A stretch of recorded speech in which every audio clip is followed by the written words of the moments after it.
If so, Uh-oh. I'm just gonna interview you like they do on TV. Perfect. I Yeah. need one of these guys. But then the I have problem one is of that if those. it's gotta like, I end up putting it like on my hat sometimes because it, You- otherwise Oh, it that looks doesn't a little seem to. heavy for the hat. Yeah, It looks it's a something. little. It looks something. I mean, It this whole looks- mic setup, it's been a running joke since we started the podcast that it looks ridiculous. And I keep meaning to get it like an arm so that it'll stay out of the way, but Oh, it just, yeah, now it's that's like a a good radio idea. host now. I like it. It just is what it is now. Yep. Well, Charlotte's looking good. You got the headset. That's the right move. Yeah, I'm just Yeah. happy you can hear me because, it depends on whatever platform, if it's Teams or Zoom or Google Meet, like sometimes it doesn't work. Sometimes it does, sometimes it doesn't. Well, you're looking The good. audio- You're sounding good. The That's audio good. sounds good, so it's off to a good start. Hopefully this is a good omen for your week. Yeah, I hope so. So, Charlotte, let's talk business. Yeah. Let's talk business. So maybe a quick little intro here. We're joined by Charlotte Kirby, founder of the Village Hive, and also notably a fellow Canadian, which is always nice and somewhat rare, I find. It Get another is. Canadian on here with us. Underrepresented on this podcast. I feel the same. Yeah. Well, we're building that representation here, which is a positive thing. So thanks for joining us. It's my pleasure. And so you've got a bit of an interesting kind of story in co-working. So there's a bunch of stuff I'd love to dive into with you, but maybe just to kick it off, can you give us a little bit of the origin story, just in terms of how you wound up in the co-working world?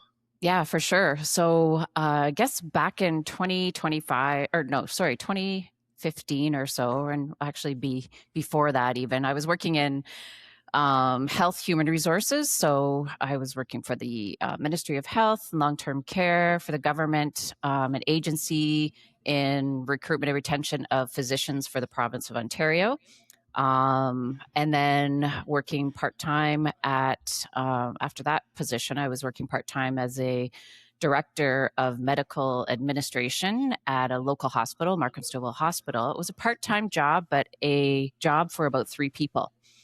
So Classic. On my Do 3 times the work in half the time. Yes, exactly. And the other part of my time was spent doing consulting work. And during that time, I was working from home and didn't really enjoy working from home. But I guess how I ended up being a consultant was I had an opportunity when I was working for the government to go for a director role or something a little higher, but I would have to go back downtown Toronto. We live in the suburb of Toronto, and I didn't really want to commute, had young kids. So I really wanted to do something a little bit different. So kind of went off on my own and started doing the consulting and then working part-time at the hospital. But during this time of working from home, I really didn't like it. I felt distracted.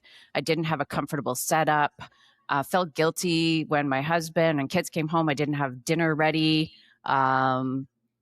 Just really was all over the place. And then I went to a TED Talk. It was live streaming of a TED Talk at the Center for Social Innovation. Normally I went in person, but the tickets were out. And then I heard the Center for Social Innovation, which is one of the first co-working spaces in Toronto, was hosting this TEDx event. So I went there, not knowing what this place was going to be. And that changed my life. I walked in, it's this beautiful historical building. And I looked around, I see different people working at different stations. There's meeting rooms, there's couches, there's coffee. And I thought, this is really a really cool setup. Like, what is this place? So I started talking to people and got introduced to the world of co-working. And fast forward, I was working at the hospital over time. I was burnt out, didn't enjoy what I was doing. I've always had more of a creative kind of mindset. Never really liked the 9 to 5, Monday to Friday. The red tape at the hospital was driving me crazy. There's just so many things I wanted to do, but I couldn't do. And it would take a long time to do. So with that and not liking working from home, I thought about this co-working space in Toronto, and I knew where I lived in Markham didn't have anything like that. And I came across this beautiful space, which I'm in right now, my first co-working space that I opened 10 years ago. So it's in an old historic schoolhouse built in the late 1800s. and always fell in love with the building. Like I fell in love with the building many, many years before. And then I saw for lease sign came up. So put two and two together, and fast forward, that's where I am today. I decided to quit my job and open up Markham's first co-working space 10 years ago. So there's a lot more to the story than that, but that's a lot of, I guess, I'll just leave it at that for now because it could Was take it an hour super to tell the easy? full story. I imagine it's so easy to get started. Yeah, no, not really. No? Well, I shouldn't say that. I had no idea what I was doing. I've never run a business before. And it's funny because I was in the business of previous to that is helping physicians how to start their business because they're trained in all the medical procedures and the whole in medicine, but they don't really know how to run their business. And here I was opening up my own business, just kind of not knowing what to do. Didn't know about Juicy or Coworking Canada or anything like that at the time. So I just basically came in, rented my space, had a few friends that I ran the idea by and my husband, and came up with the name the Village Hive because we're in Markham Village, and I wanted something that described, group of people coming together for a common reason, and supporting each other, collaborating. And so that's kind of how I came up with the name. And that's where I was 10 years ago. And then I opened up second and third places during COVID, actually. My intention was to open up more co-working spaces sort of north of the city.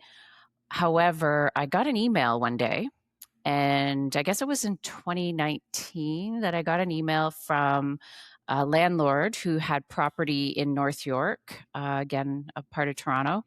And he said, I've got this really great office building. The tenants are leaving, and I've heard about co-working, and I'm wondering if we could meet and discuss whether or not this might be a good space for a co-working location. So instead of going north of the city, this is like heading south into the city. And we met, and he had talked to a few other co-working operators. Some just ignored his email, and I'm so glad that I made that connection. So we decided to open up a space in North York. COVID hit, of course, but I'm not paying rent. We've got a management agreement in place.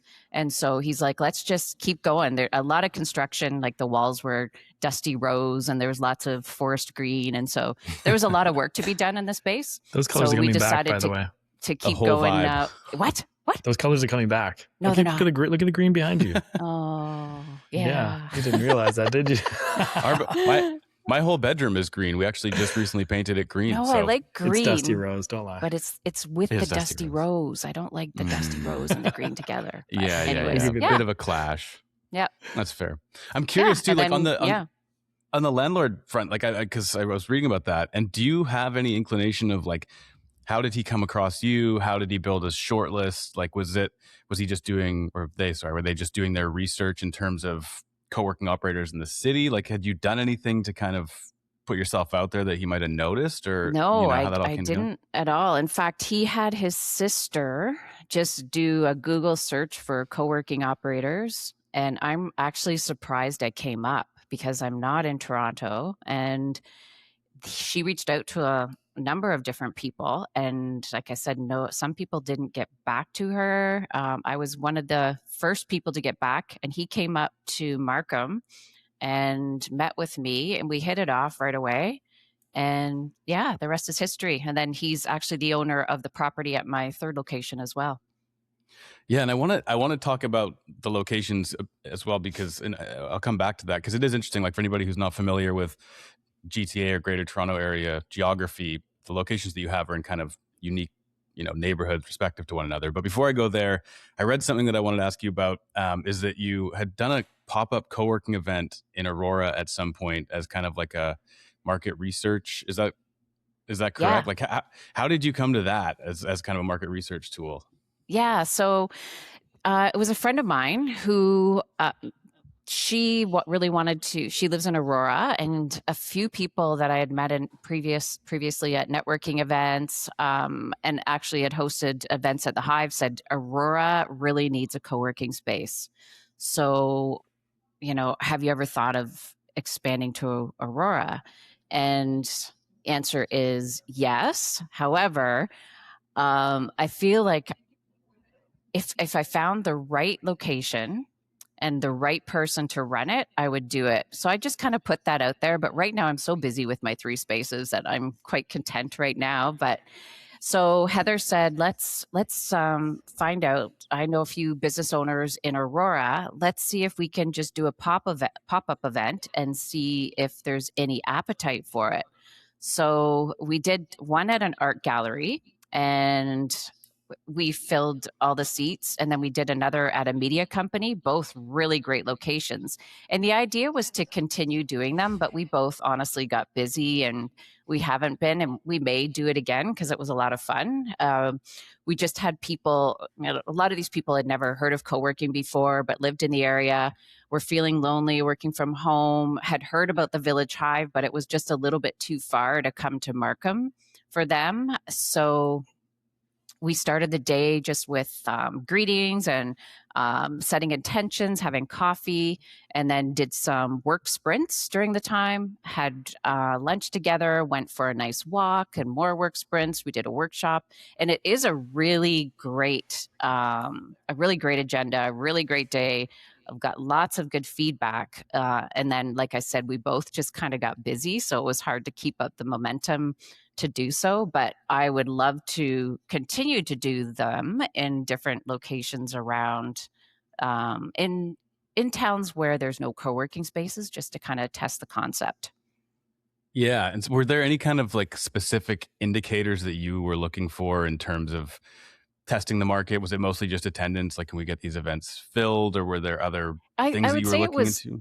Yeah, attendance and then feedback, from the people, like just hearing what they thought of it, and would this be something they'd want to do on a more regular basis? Would they consider a membership, that sort of thing? So yeah, that's basically how we, and I'm still hearing from those people and others, waiting for me to open up a new space in Aurora. And there's really north of the city, there's no co-working spaces in Aurora or Newmarket, which is close by as well.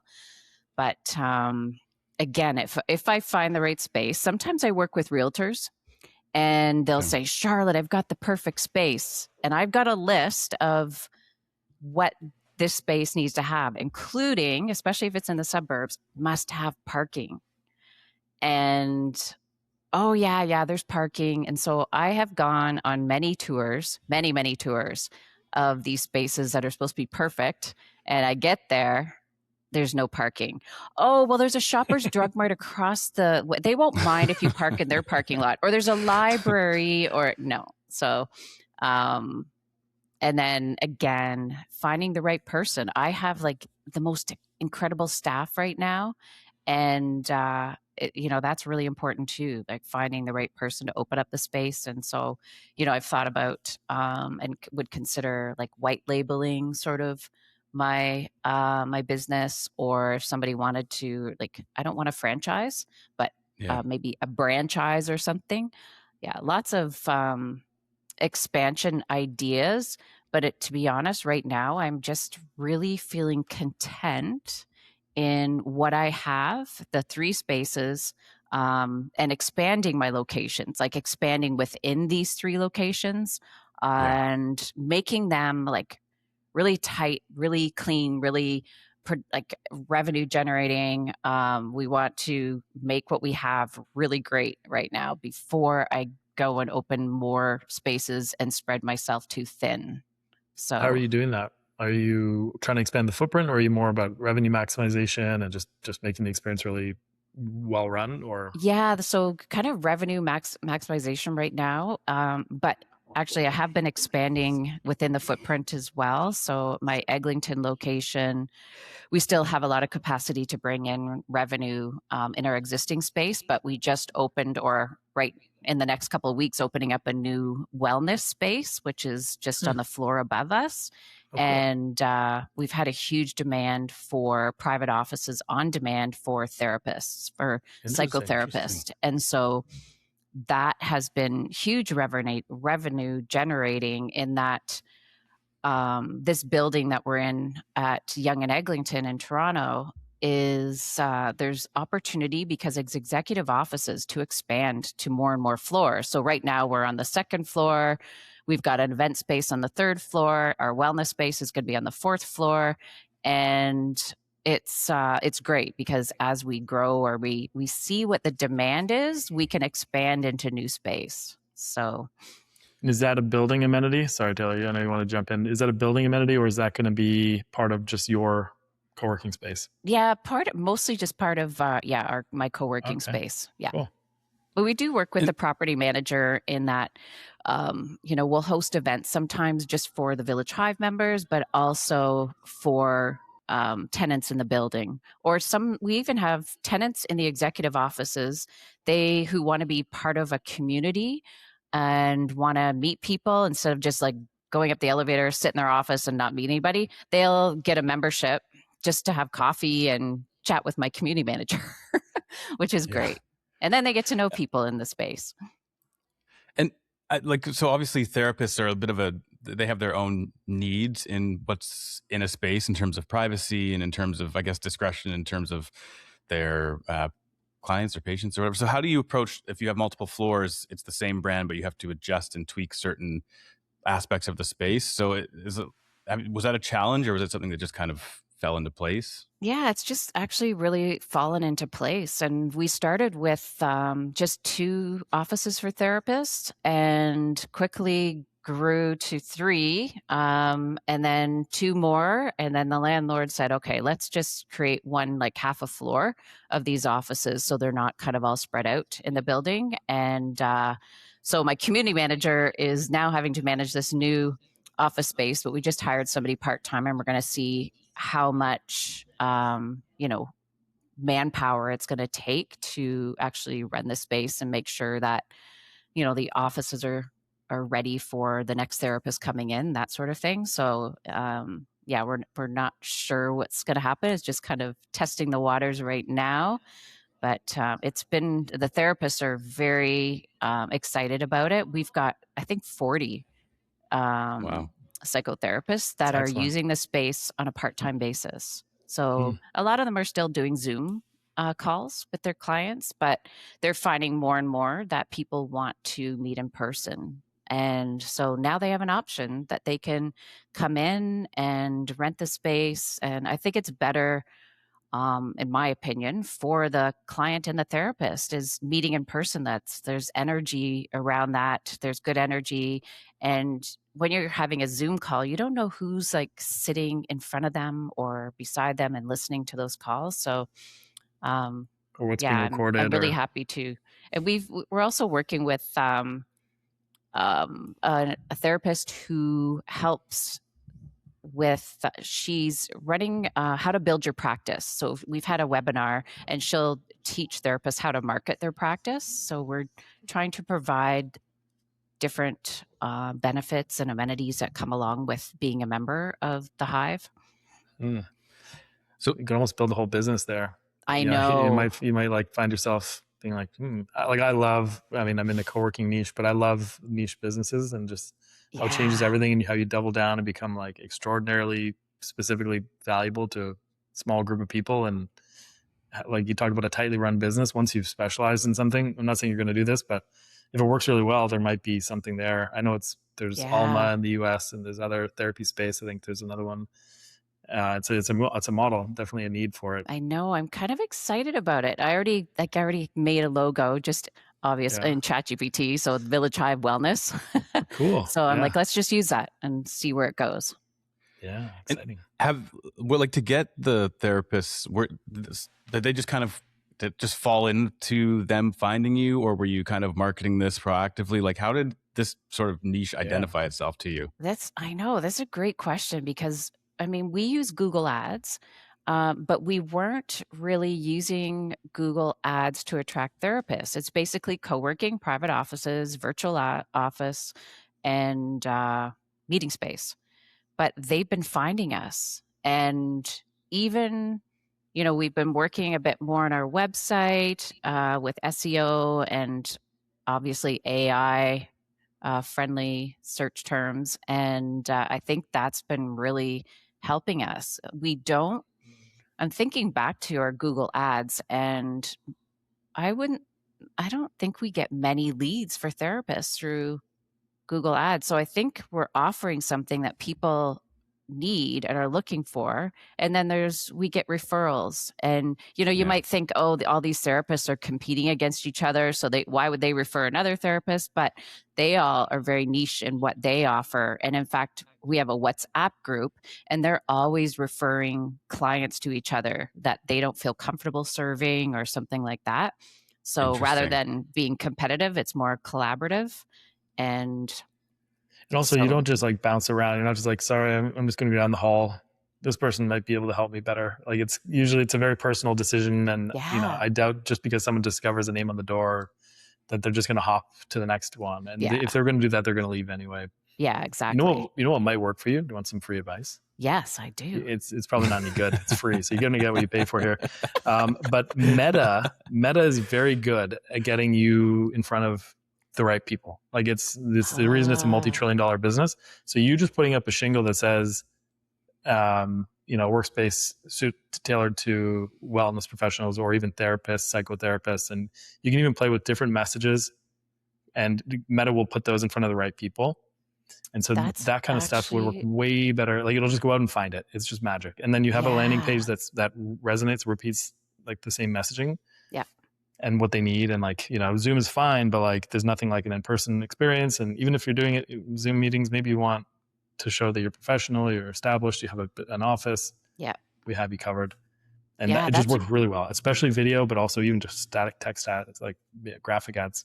Because we haven't, years ago, I think we did Facebook ads, but that's actually a really good point. It's so easy to set up and it's not expensive. And yeah, thank you. That's actually a really great idea. And I think Meta would be the best for the therapist. Yeah. It would. It'll find them. You barely even have to put in targeting. Like Meta just knows. Like it's actually kind of crazy how much they know. And Meta knows all. They do. Yeah. But like, and there's nothing else like that out there. And Yonge and Eglinton is it's kind of this midtown Toronto for anyone who doesn't know. So it's a very, very populated hub and very accessible by transit and a great place to set up that kind of a shop.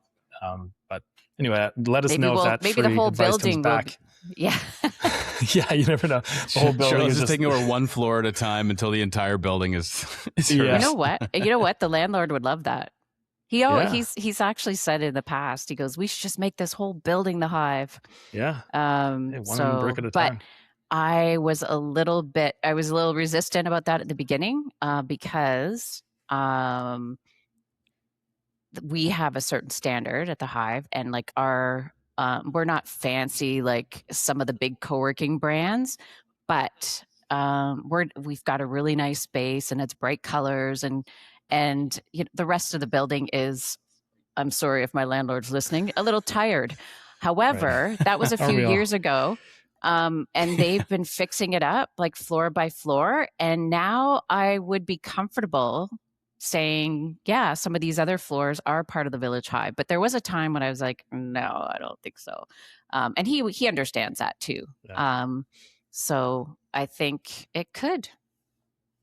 It's gotta be nice to have a partner who really, like a landlord partner who really believes in it and has bought into it and wants to expand and supports you in expanding, right? I feel like that's not always the case in these situations. I know. I'm really fortunate. He is big on, let's just try it. If it doesn't work, then we'll try something new. And so many times, and I've adopted that too, because I'd be, well, what if it doesn't work? And so he's actually taught me to take more risks because like, why not? And so he knows you're smart too. It's not like he's just taking a blind flyer. He's seen what you're capable of. He sees what kind of business you run. He sees how stable it is. And he's ended up with you during COVID, you said, or just after? Yeah. So I mean, once if you've gone through that together, I know. You're good. Yeah, I think I'm good. So you've one lease and 2 management agreements. Is that right? Well, now I have 2 leases. So my second space in North York, which was a management agreement with the landlord, he ended up selling the building last year. So, but the new landlord came in and saw the business. It's actually the whole building. Part of the building is a larger part of the building is a storage facility. And so our office space is kind of in front of the storage facility. So it's in a more industrial area, but it's very close to residential. So it's actually a really great location, and it's off a major highway. And so the landlord, I mean, they could have kicked us out, the new landlord, but he really liked the idea. They came and toured our space and talked to my community manager before they made the decision. And he's like, no, we want to support your business. And so let's keep you here for the time being. And so that was, I think I had the space for about 4 or 5 years when this happened. So right now, and even my business partner, the previous landlord, he's like, you're probably better off without me. You're going to make more money. Yeah. Are you better off? Have you been better off, do you think? Yes. Yeah. Oh my gosh. Yeah. Like, yes, 100%. We're and doing you cut off that really early well. Risk, right? When you're not doing well, like, and so you kind of, that first few years are always you're fledgling a little and figuring it out. And then now I've got you, it sounds like you have your feet under you now at that location. Yeah. We're doing really well. So, it's better now. I mean, it's too bad because, I think about this a lot. Like, management agreements, people might be like, well, maybe I'll just take a straight lease. It feels safer. It's like, yeah, but when I move out, there might be 2 years or 1.5 years or what, like before someone moves in here, and then you have to rebuild. Coworking kind of creates like this guaranteed income floor that's higher than zero. Yeah. And especially for an established one like yourself, who's not struggling, it's I don't know. To me, it seems like a very good model if you're, if when you factor in that empty vacant time. Exactly. I think it's a great model for landlords. And even if like they switch over to a lease, like I did from a management agreement to a lease, once the business is stable, like it really, it's great you really need a business-minded landlord. Right. And there's so much space. I've had many landlords say, no, I'm not going to do that. You have to pay like whatever, $15,000 a month right from day one. I'm like, okay, see ya. Give it a few That's years. not going to happen. I mean, I bootstrapped it. I don't have any. So right from the beginning. Yeah. So a few years time, I think there'll be less of that, one-sided negotiations. Toronto is a very densely populated city. It's the 4th largest in North America. And I think occupancy or availability is low in terms of office space in markets. That there's still a little bit of that old kind of, hey, take it or leave it, pay me immediately and sign up for 10 years. But the industry is moving more flexible, at least what I can tell. For sure. Like I've seen huge changes in the last 10 years. Yeah. So you're 10 years. 10 years. Hey, congratulations. The decade. I'm on my 10th year also. Yeah. I think I'm coming into 10 years here. Are you? You don't know for sure? You need to know January. these things. Well, no, because I'm like, it's 10 years, but then Kevin said he was coming on 10 years. And I'm like, just with Everspaces. I was working with IQ before then. So I've been in this industry longer, but I started Everspaces in 2017. So in January. Where did you start in 2017, Kevin? I started officially Everspaces was created as a business in 2017, but I was working with IQ since I think 2014 or so. I didn't realize you worked with IQ. They were my first victim, as I like to say. Yeah. No way. It was because of Kane that I got in this industry and stayed in it. That's so great. And that's how Kevin got me. How lucky did I get? That's how Kev got me too. He got me working on IQ, and that's I found him at a dog park, and I'm like, I need a writer for this client, and he was working in PR. He's like, I could probably write. Really? Yeah. And so it was just like 6:30 in the morning. One morning, we were down at the dog park and never met him. Just started chatting with him. Like that's how desperate I was for a writer. Yeah. And it's just been like worse and worse by the month for the last like it gets harder and harder for sure. 9 years. Taylor just bought a boat, so he's doing just fine in this industry. That? Taylor just bought a boat. You can see by his little tan. Oh my it's not a nose tan though. It's nice and even, but I saw your pictures on LinkedIn. That looks amazing. Yeah, it's pretty awesome. And until something goes catastrophically wrong, I'm really happy with it. You know what'd be crazy? Taylor's terrified. Let me tell you a little something about Taylor. Okay, here we go. This isn't being recorded, so you won't know. So Taylor has this unreasonable fear of an earthquake striking the West Coast. So it's not unreasonable. It is not unreasonable. Oh, it's going to happen at some point, but like it hasn't happened yet. And I live on the ocean, so add the tsunami to that fear. But imagine you were on your boat. Would that be good or bad? There'd be no buildings to fall down. What? No, it'd be better because where we It'd are, be a tsunami. we're in a cove. We would get like trust me, I've extensively researched I know this. he's not Okay, about this. okay. That's why he bought the boat property. The earthquake would be fine. The tsunami won't reach us, so we would get like a 3-foot wave maybe. So we could just go right over it. The only thing that worries me now, God, why did we go here? We live in a fjord, like Deep Cove where we are is a fjord. So like any landslides and stuff's coming down. Why did we do this? Can we change the topic? Now I'm spiraling and it's So then your boat isn't a safe place to be? I don't think there's any safe place to be. I don't know. Have you ever experienced an earthquake? Yeah. 100. Like recently we had like a magnitude 5 and I swear like I was sitting here in my office and it started to shake and I heard like the like chandelier thing out there start shaking, all the glassware started shaking, my dogs are freaking out and I'm like, oh my God. And I swear this is how freaked out I was. I literally, my wife was in the other room and I literally looked at her and I went, this is it. Are you serious? Oh my gosh. Swear, should we jump in the boat? I didn't even have it at the time. And so like, but yeah, so like that really like, that was the catalyst that really freaked me out. Cause like I had thought about it and then like I felt it and I was like, in that moment, I was like, I'm so helpless here. I don't know what to do. And it probably lasted like 8 to 10 seconds, maybe 12 or 15 seconds. And I was like, I'm pretty sure that was 5 minutes. Because everything just like, I was just like, time stopped. Oh anyway, my for gosh. anybody who doesn't, induce a panic attack here. I'm sorry. For anyone who doesn't know what day and time this is that we record, this is 10:30 PT on a Monday, and now Kev's got me spiraling about an earthquake to start my week. So thank you for that. What are we gonna do?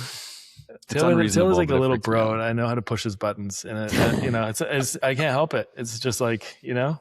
I have it equally, like I am terrified of snakes. So I think I'm in a safe business right now. But my friend the other day, she knows I'm terrified of snakes. Whenever we go camping, like there are some funny snake stories that I won't get into, but my friend threw a rope at me and went, it's a snake. And I screamed, I scream like crazy.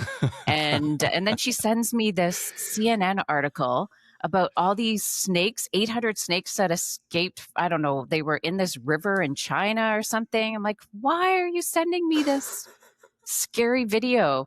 But it's funny. I went to Costa Rica a year ago. And when I was there, there was, I always look to see if there's a co-working space. And there was one in, oh my gosh, what's the name of the town I was in? Tamarindo. And so there was a co-working space in Tamarindo. 2 years ago. Did you go to the co-working space? I didn't. I was with a group of owned people. By a Canadian.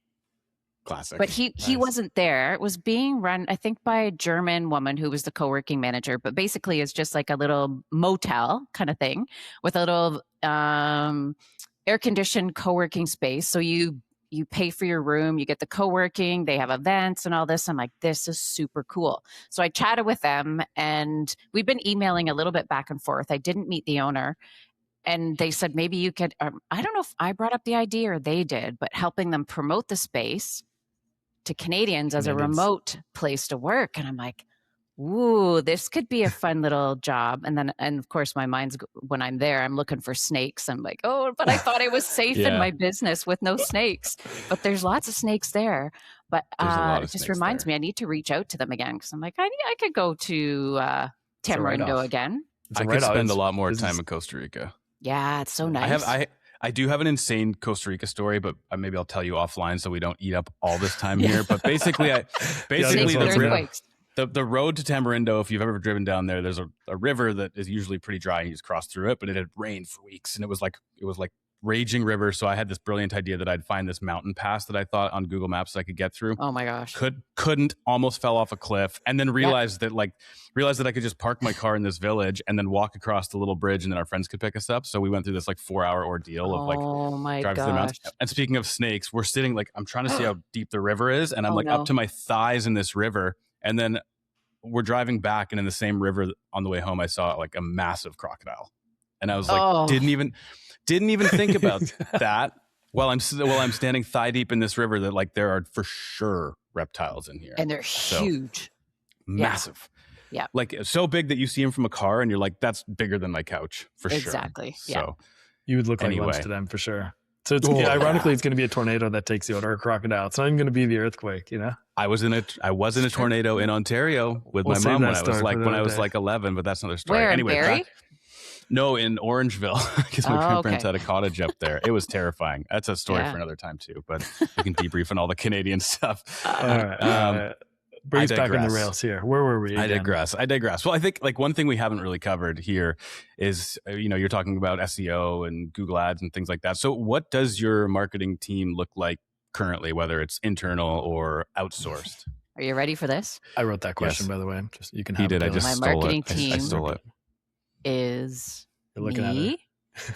And no, I've gone through a number of different social media marketing coordinators, and I had a really great one through college. Actually, it was a co-op. I think I had her for 100 hours through Seneca College, and she was a social media post-grad certificate, and they needed to do needed a co-op, needed to do 100 hours. So I had her, and she was amazing. I ended up hiring her afterwards, and mostly just doing the social media. But then she got a full-time job, not in marketing, sadly. She had to take something else. Something real. And then a friend of mine, she said, "I can." What was that? It's something real. She had to get a real job.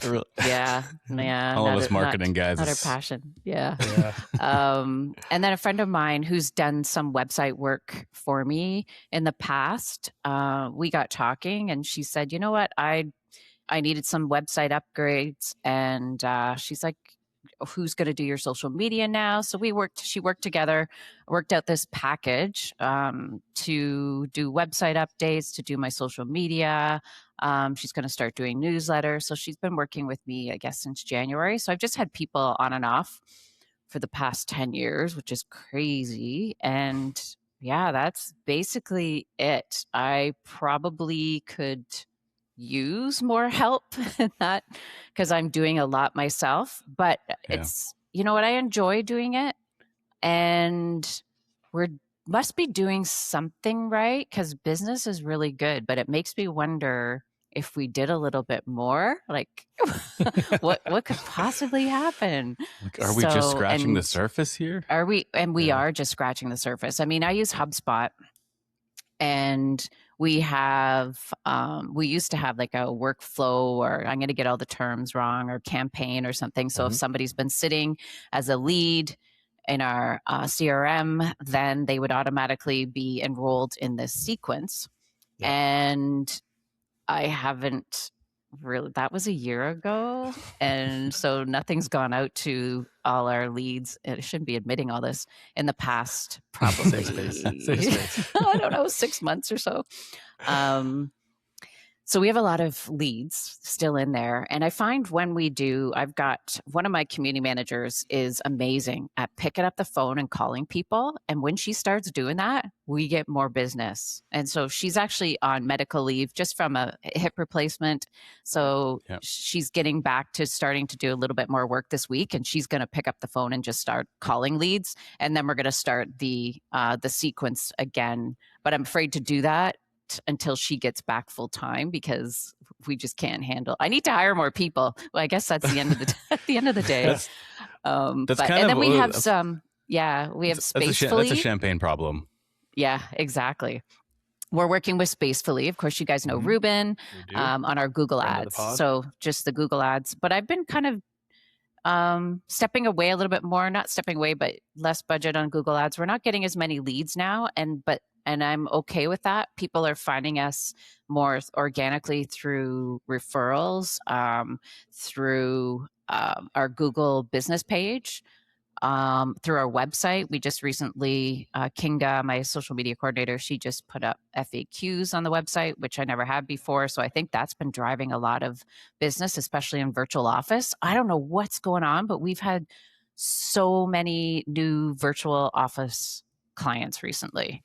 Check how many of those are coming from AI, because like sometimes once AI figures you out and then they start recommending you to people, and the amount of time on page and the conversion rates, when AI recommends you, you're getting a sale. Like it's really and people have been telling it. We try to ask. We shouldn't say we try. We ask people if we can, and a lot of time it's AI, but AI doesn't always give the right answers. The other day, somebody said they found us through Gemini and they wanted to host a workshop, paint and sip at one of our locations, which we'll do in the evenings. But Gemini told her that we would supply the easels, the drop cloths. I don't know if it was the paint. I'm like, Where are they getting this information no, I from? don't think so. It's not our forte. And the It wine. doesn't make. But it is crazy how with AI, because like when people are Googling things, they're looking for a specific term and they're getting an answer to a question. Whereas with AI, they're having a conversation. So by the time they actually, to Kev's point, by the time they find you, they've already probably weighed every option, done their research. So when they reach out to you, they're already like, they're sold because they've already done the self-directed research and things like that before they ever get to you.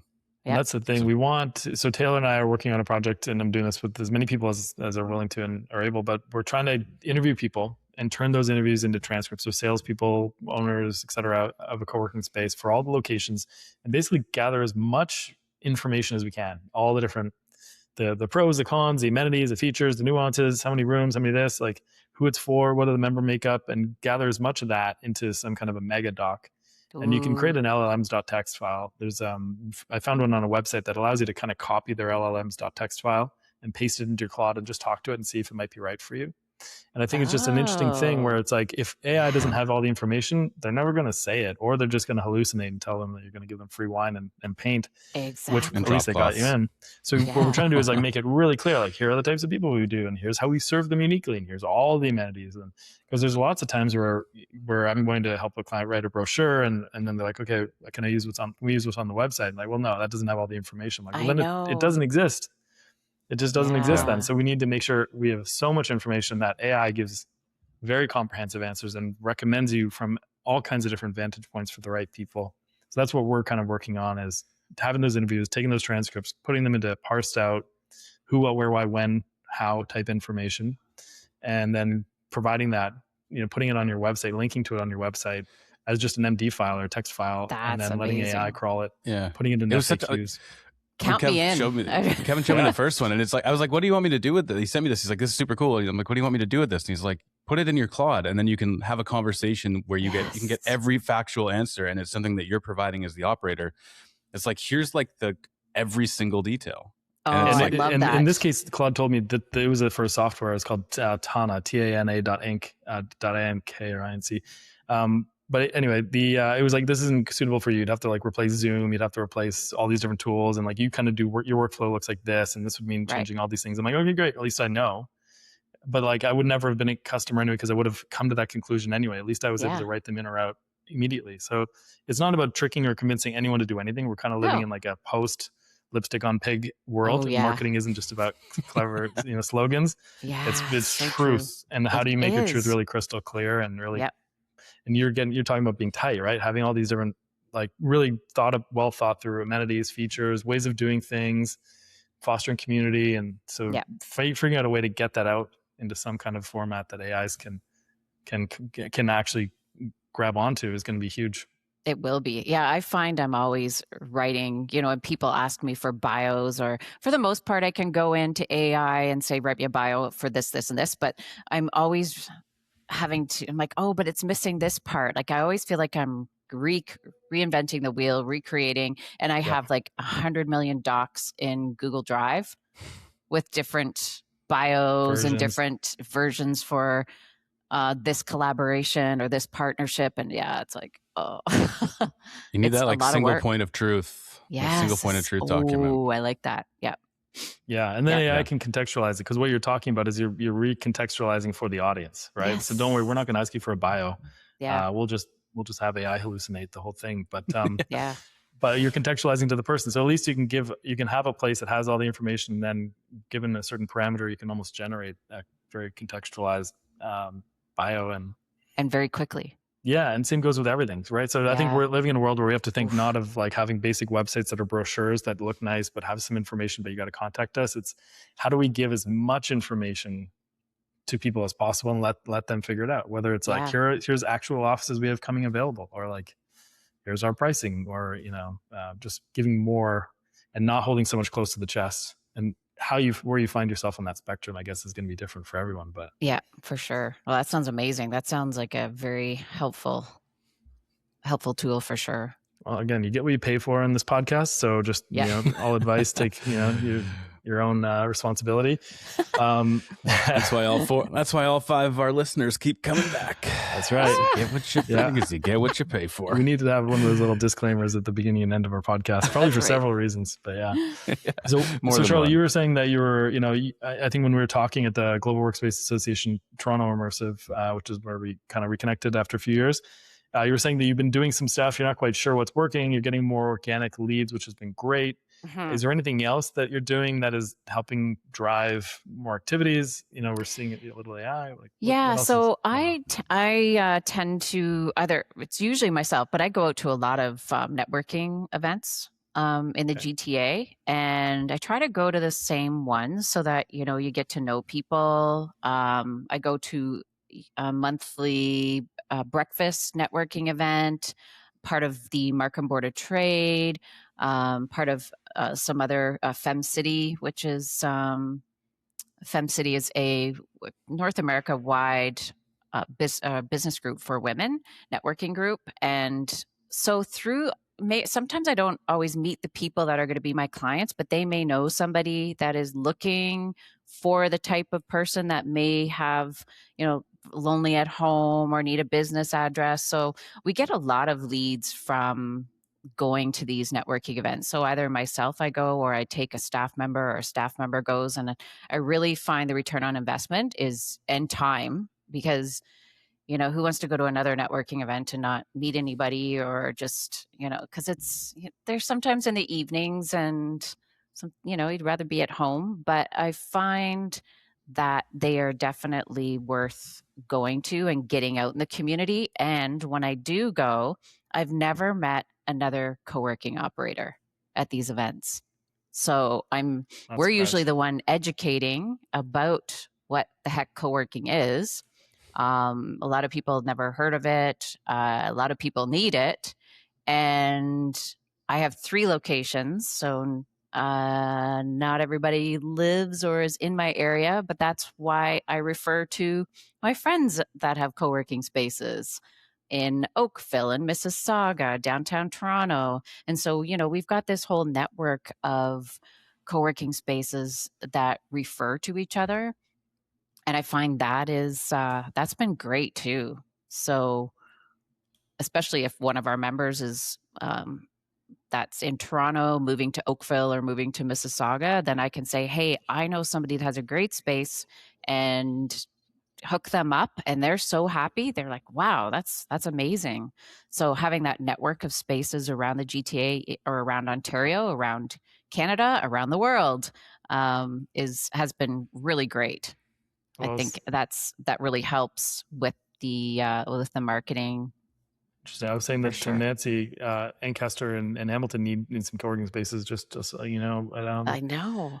But do you host any of those networking events yourself, or? Yeah, we sometimes do. I mean, I could start a whole new Village Hive events, and I often say I don't have the capacity to do so. I would have to hire somebody, I think, to run events, because my community managers, I thought they would be able to handle running events plus their spaces, but it's a lot of work to host events. Plus, events alone are evenings, and they're huge. But we've got an event space at Yonge and Eglinton that sits empty most of the time. It's a great location. And everybody. So the hard thing is everybody wants free space. So they're like, oh, I'd love to host an event at your space. Okay, well, this is how much it costs. Well, you could be, you could be a sponsor, and yeah, exactly. So, and sometimes I limit myself to like maybe 3 a year, where we will give away free space in order for a sponsorship, where I have, or my community manager has, an opportunity to speak and talk about our space, give tours. And it's got to be a win-win-win. So win for them, win for us, and win for the attendees, or else I won't do it. So, but I think every week we get somebody saying they would love to host an event in our space and invite our members. Well, most of these events, our members, we already have events for our members, and they're kept more intimate. They're social events that happen in the co-working space. And they sometimes will come to other events that other outsiders are putting on, but not always. So, and I think event planners and people that are hosting these workshops think, oh, I'm doing this for your members. But yeah, if they're not attending, then there's really no win for us. So And if we it's on a whole have different hosted. floor, you know, like it Yeah, doesn't have that same, what is this place factor, right? It doesn't at all. So I'm working with a few event coordinators right now at, let's figure out something where you can host an event and we split the revenue, but I haven't really solidified what that kind of looks like. And I would love to figure out how to put more what. More free advice. More free advice. Welcome to Free Advice Monday. You could do an event. You could look at like meetup.com or do an event for therapists just as a way of having people in the door. And then it's building that audience. And like, by the way, upstairs, we have a whole space for you guys. Like, I don't know. Yeah. Like meetup.com sometimes has these meetups happening already. And then you can go say, hey, just by the way, if you want a free space, we would partner with you on that. That's true. So not actually running the event, but going and seeing events that are actually, and then offering the space. Yeah. Yeah. Okay. And then giving it for free and, maybe even offering some coffee or tea and croissants or something. I don't know. Anyway. Yeah. Some of these are good ideas. Some of them are bad, Charlotte. No, it's a good idea. You'll have to see. They're ideas. They're ideas. Exactly. Good, bad. And that's why we have these conversations, right? Because like sometimes I'm stuck in my own little bubble here. And so like, I didn't think about that. Yeah. It's always good to kick things around. I had one more thing. I know we're kind of running long here and I want to be respectful of your time, but I had one question that I find interesting. And it's just kind of like the locations of your spaces, right? Because I feel like a lot of operators, they'll either be more suburban or more urban, depending on, they kind of figure out what works and stick with it. But you've got, like, again, coming back to that GTA geography, for anybody who doesn't know, like Markham and North York are a bit more suburban, whereas Yonge and Egg is arguably quite urban, especially as Toronto's grown. It's more like midtown. So how have you found the differences in those markets in terms of finding members and catering to members and the things that they need? Like, have you found that they're quite unique from one another? Yeah, they are quite unique, but it really has worked out well because we're close enough that some of our members, like in Markham, will use our Yonge and Eglinton space or North York space. And so, especially back to the therapists, some of them have different clients in the GTA that they've been seeing online. And so it didn't matter where they lived, but now they have the opportunity. Oh yeah, I can meet you in person at Yonge and Eglinton or Markham or North York. Right. So, and some of our Markham members, for example, may have meetings with colleagues downtown. So they're like, oh, I can go work for a few days at the Eglinton space. And so it's really worked out well for members using all three spaces but very different clientele demographics at each space. So like the Yonge and Eglinton space has a lot more condos around. So people that live in small condos that have a partner or a dog at home and driving them crazy. So they come and use the space just so they can get out of their small space. North York is just people, more small businesses. We have more offices there and people that don't necessarily or don't like working from home. They're feeling lonely. Also, it's near a lot of private schools. So parents will drop their kids off. Like they maybe live far away from the private school, drop their kid off, and then they come and work. They get a membership, full-time membership at the Hive and work there for the day. So we've got a group of dads. And then Markham is, Markham is my smallest location. And I would say it's mostly people that are feeling like they just are feeling lonely, feeling like they don't want to work from home, or their kids are at home and driving them crazy in the summertime kind of thing. So very different demographics, yet it's really worked out well the way, the locations. And like in terms of marketing to those respective audiences and serving them, are you like, and reconciling that with the brand being, you have one brand, multiple audiences, does it kind of like, is there any variance in how you market it or how you run it? Or is it basically just, this is the Village Hive brand and we just cater the spaces to the appropriate audience? Yeah, that's exactly it. Like, I mean, we probably could cater a little bit differently for each location. However, like our North York space is almost full. Like, well, our offices are full. We don't have a lot more room even for co-working memberships anymore. So we're really going to double down on the virtual address, which is just marketing to like a very broader audience. Yeah. So we haven't really done any different kind of marketing for each location. Interesting. Well, whatever you're doing, it seems like it's working quite well for you. And you're really putting yourself into it. It sounds like, by going to those events and stuff, like it's really hard to scale that kind of activity. And then that drives more word of mouth and the relationships you have with other operators in the city. And yeah. So if you do expand, maybe keep it in that, I mean, I would say tight circle, but they're pretty far apart. So keep it in that general vicinity, I guess. Maybe. Yeah, I think so. Down in the area. Or head to Ancaster. Or exactly. Actually, that I shouldn't be talking to myself. Nancy and I should partner on maybe. I think you should. Yeah, and I will be your marketing partner. Yeah, for sure. I like that. Yeah, that would be fun. People helping people, powerful stuff. Yep. That's right. Yeah.